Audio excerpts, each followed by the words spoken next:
Fakta menarik tentang creepypasta Hypno Lullaby. Sebelumnya aku jelasin dikit creepypasta itu apa. Jadi ini tuh dongeng atau cerita internet yang menakutkan, yang bisa menghantui pikiran orang-orang, baik anak-anak maupun orang dewasa. Biasanya didasarkan pada ikon masa kecil yang populer. Ikon-ikon ini bisa saja dari buku, kartun, video game, ataupun semuanya.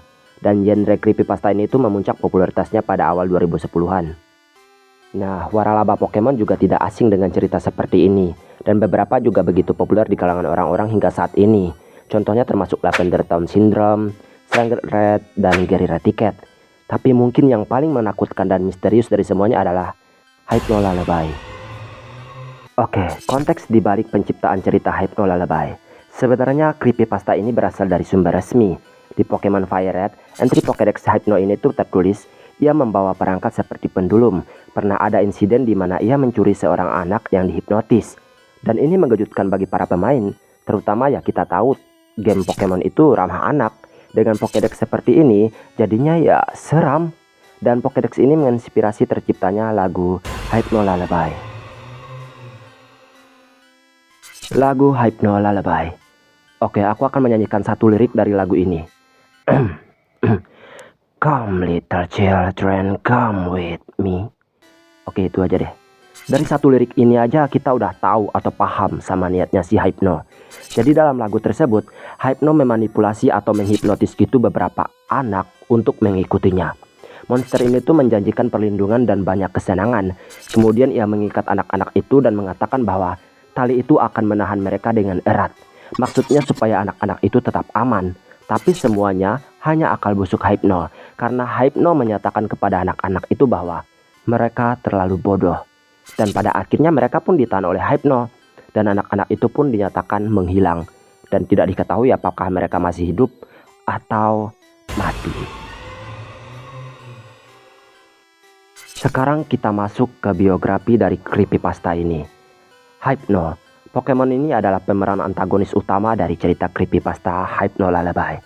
Ia dikategorikan sebagai hipnosis Pokemon. Telinganya runcing, hidung panjang, kulit kuning, punya cincin bulu putih tebal di lehernya, dan sumber kekuatan utamanya ada pada pendulum yang ia pegang. Kepribadian. Dalam creepypasta ini, Hypno digambarkan sangat kejam dan manipulatif. Ia berhasil memanipulasi anak-anak untuk ikut bersamanya, sehingga ia bisa menyiksa anak-anak tersebut, dan sampai sekarang ia belum gagal dalam tujuannya. Kekuatan dan kemampuan. Hypno tidaklah sekuat itu. Ia hanya menghipnotis korbannya untuk mengikutinya, tapi sepertinya hanya sementara. Asal fiksi. Sebenarnya asal-usul tentang creepypasta ini tuh kurang diketahui, terutama kapan dan di mana creepypasta ini pertama kali diterbitkan, sangat langka. Sepertinya ceritanya itu dibuat turun-temurun ke semua penggemar, tetapi kemungkinan creepypasta ini pertama kali muncul sekitar tahun 2010. Tingkat bahaya. Hypno pintar dan karismatik. Dia mampu memanipulasi anak-anak agar mempercayainya dan membunuh mereka tanpa ampun. Dan ini memang tujuannya.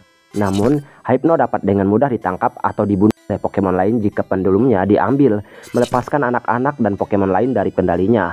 Jadi tingkat bahayanya sekitar 7,7. Cerita. Tampaknya semua terjadi di alam semesta Pokemon. Itulah sebabnya tingkat bahayanya lebih tinggi. Gak mungkin juga si Hypno ada di dunia kita. Tapi kalau sifatnya itu ada, jadi hati-hatilah. Lostel. Saat kamu bermain Pokemon Fire Red dan Leaf Green, pasti pernah bertemu dengan seorang anak bernama Lostel di Kepulauan Sevi. Nah, di situ juga kita bisa menangkap Wild Hypno. Tapi Hypno ini hanya Hypno yang diminta memperagakan Pokédex-nya. Jadi bukan Hypno yang dilalebay. Kesimpulan. Jadi sebenarnya creepypasta ini hanya dibuat untuk menunjukkan entry Pokédex Hypno. Jika Hypno hadir di dunia kita, kemungkinan akan menjadi urban legends yang pastinya akan sangat mengerikan. Membayangkan tubuh kuningnya serta hidungnya itu saja sudah membuat merinding. Sifat Hypno ini sendiri sebenarnya ada di sekitar kita, dan kadang akan lebih berbahaya. Jadi selalu berhati-hati dengan orang-orang yang baru kita kenal. Kadang kebohongan bisa memanipulasi pikiran kita. Semoga kita selalu dilindungi oleh Sang Maha Kuasa. Semoga dari creepypasta ini, kalian bisa lebih pintar dengan situasi. Oke deh, itu dia fakta menarik mengenai Hypno Lullaby. Maaf jika ada kesalahan kata. Tuan Sir pamit. Thanks for watching. Come little children, come with me. Hahaha.